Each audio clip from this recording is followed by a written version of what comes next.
అంటే వరుసగా ఈ కాంగ్రెస్ నాయకులు కొంతమంది వేదికల మీద మంత్రులు కూడా అంటున్నారు 25 మంది వస్తారు పార్లమెంట్ ఎన్నికల కన్నా ముందు కావచ్చు ఎన్నికల తర్వాత అయినా ఖచ్చితంగా అది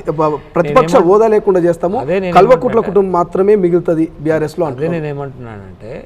ఇప్పుడు ఓడోడైతే మాట్లాడుతుండో వాళ్ళందరూ కూడా ఎన్నికల ముందు మా దాంట్లోకి వస్తామని చెప్పి పంపినోడు ఓకే ఒక్కని కూడా వద్దని చెప్పినాం మీరు పదార్థ తిరస్కార మాకు వద్దురా నాయన మీరు అని చెప్పినాం ఆ కసితో నీ కసితో మాట్లాడే ప్రయత్నం చేస్తారు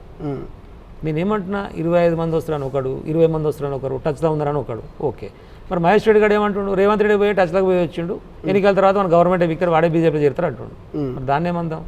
ఇంకోటి ఏమంటుండు లేదు నువ్వు నా కాడికి వచ్చేసి నా పార్టీలో చేరుతుంటే నేను వద్దన్నందుకు ఆరోపణ చేస్తున్నాను ఆ వెంకరెడ్డి అంటూ మాట్లాడుతున్నారు దాన్ని ఏమందాం వాటి చిల్లర మల్లర మాట్లాడుతున్నారు ఎందుకు మాట్లాడుతున్నారు ప్రజలకు అవసరమైనటువంటి ఇప్పుడు చేయాల్సినటువంటి కార్యక్రమాలు చేయడానికి వాళ్ళ కాడ తెలివి లేదు సత్తా లేదు అవగాహన లేదు దీని నుంచి డైవర్ట్ చేయడం కోసం 25 మంది చేరుతారు ఈ 25 మంది చేరకపోవడం అనేది ప్రజలకి ఏం సంబంధం ఆ ప్రజలకు ఏమిస్తావో చెప్పు అంటున్నా నేను రైతు బంధు ఏది చెప్పు రైతు బీమా టాపిక్ లేదు ఇప్పటి వరకు ఆ రైతు బీమాది కూడా ఏంటంటే లాస్ట్ టైం మనం కట్టిన డబ్బులు ఇంకా రేపు జూన్ వరకు జూలై వరకు టైం ఉంది అవి నడుస్తున్నాయి నెక్స్ట్ ఇన్స్టాల్మెంట్ ఉంది కదా దాని ప్రస్తావన బడ్జెట్లో లేదు దాని గురించి మాట్లాడు దాదాపు 15 లక్షల ఎకరాలు ఎండిపోయింది దాని గురించి మాట్లాడు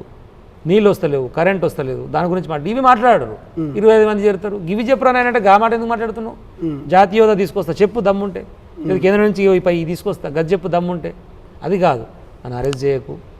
నన్ను ఇబ్బంది పెట్టకు బడే బాయ్ నువ్వే ఉండు నీ దీవెనలు నాకు ఉండాలి లోపల నీతో మంచిగుంటా బలహీనమైన అభ్యర్థులను పెడతా గివి నడుస్తున్నాయి అంటున్నా నేను ప్రజలకు ఏం చేస్తావు కదా చెప్పాల్సింది కానీ ఎందుకు అంటే ప్రజల్ని పార్టీలు నాయకులు కన్ఫ్యూజ్ చేస్తున్నా మీరేమో కాంగ్రెస్ బీజేపీ రెండు ఒకటే చీకటి ఒప్పందం అన్నట్టుగా మాట్లాడుతున్నారు కాంగ్రెస్ నాయకులేమో ఇక బిడ్డ బెయిల్ కోసము బీఆర్ఎస్ పార్టీనే మోడీ గారికి తాకట్టు పెట్టిన నిన్న సీఎం గారు అరెస్ట్ చేయనీయం కదా అట్లాంటి అవకాశం ఉంటాయి వాడు అనుకున్నది నిజమే అయితే బెయిల్ కోసం ఏముంటుంది మరి నేను రావాలి కదా నువ్వు అన్నమాట నిజమే అయితే ఓకే మరి రాలేగా దానికి ఏమందాం వాడిని అడగాల ప్రశ్న అంటున్నా నోటికి ఏది వస్తుంది నాలుగు తాటిమట్టిన అర్థం కాదు వాడు ఏది వస్తుంది మాట్లాడతారు రేవంత్ రెడ్డి అంటాడు ముఖ్యమంత్రి కూడా కాదు బ్లాక్ మెయిలర్ వాటిని పరిగణలోకి తీసుకునే పని లేదు ఈ దేశంలో మోడీతో కొట్లాడుతున్న ఏకైక వ్యక్తి కేసీఆర్ ఏకైక పార్టీ బీఆర్ఎస్ పార్టీ ఒక్కలే వాళ్ళతో కొట్లాడుతుంది ప్రాంతీయ పార్టీ జాతీయ పార్టీతో కొట్లాడేంత సాధ్యం అవుతుంది అంటారా అవుతుందా పాసిబుల్ అవుతుందా బీఆర్ఎస్ను కాస్త టీఆర్ఎస్గా మార్చే యోచనలో ఉందనేటువంటి ప్రచారం జరుగుతున్నటువంటి తరుణంలో ఎక్కడ మోడీని ఎదుర్కొంటారు ఎక్కడ లేదు బీఆర్ఎస్ పార్టీగానే ఉంటుంది కంటిన్యూ అవుతుంది బీఆర్ఎస్ అందుకనే అవుతుంది ఓకే సో దీంతో పాటు ఇంతకుముందు మీరు ప్రెస్ మీట్లో కూడా ఒక మాట అన్నారు రేవంత్ రెడ్డి గారు దాదాపు 400 సిమ్ కార్డులు మార్చి బ్లాక్మెయిల్ చేసిరన్నారు ఇందులో ఎంతవరకు వాస్తవం పార్టీ వాళ్ళు ఆరోపించిన దాన్ని నేను మళ్ళీ ఒకసారి మీకు మళ్ళీ చెప్పిన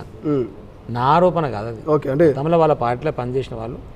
సరే దాని కారణాల తర్వాత వాళ్ళు ఉన్నారా సస్పెండ్ అయ్యారా మనకు సంబంధం లేదు కానీ వాళ్ళ పార్టీ వాళ్ళు ఆరోపించిందే నేను మీకు చెప్పిన నా సొంత ఆరోపణ కాదు ఓకే ఓకే అంటే నిజంగా వాస్తవానికి మార్చి బ్లాక్మెయిల్ చేసిరంటారా అది ఆయన అడగాలి కదా ఓకే అంటే మీకు అడుగురు ఒకసారి బట్ బ్లాక్మెయిలర్ అని నేను పదే చెప్తూనే ఉంటాయి కదా మొదటి నుంచి మొత్తుకునేది ఏంది స్క్రీన్ పెయింటింగ్ దుకాణం పెట్టుకున్న కాడ నుంచి ఈ స్థాయి దాకా ఎదిగిండు అంటే బ్లాక్మెయిలర్ కాబట్టి ఎదిగిండు జూబ్లీహిల్స్ సొసైటీ పోయి ఇవ్వని అడిగినా చెప్తారు మన పరిస్థితి ఏందనేది ప్రతి ఒక్కరి ప్లాట్లు బ్లాక్మెయిలింగ్ వానికి ఫోన్ చేసి మన జీవితమే బ్లాక్మెయిలింగ్ జీవితం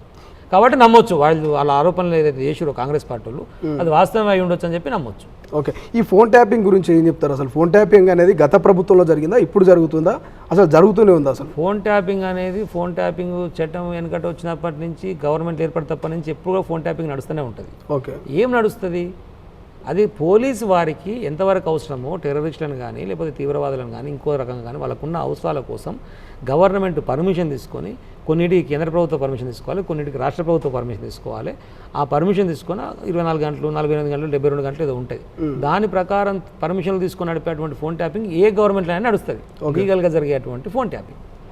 ఇల్లీగల్గా జరిగేటువంటి ఫోన్ ట్యాపింగ్ ఏదైనా ఉంటే చట్టపరమైన చర్యలు తీసుకోవాలి కానీ గత బీఆర్ఎస్ పరిపాలనలో 10 ఏళ్ల పాటు ఇల్లీగల్గానే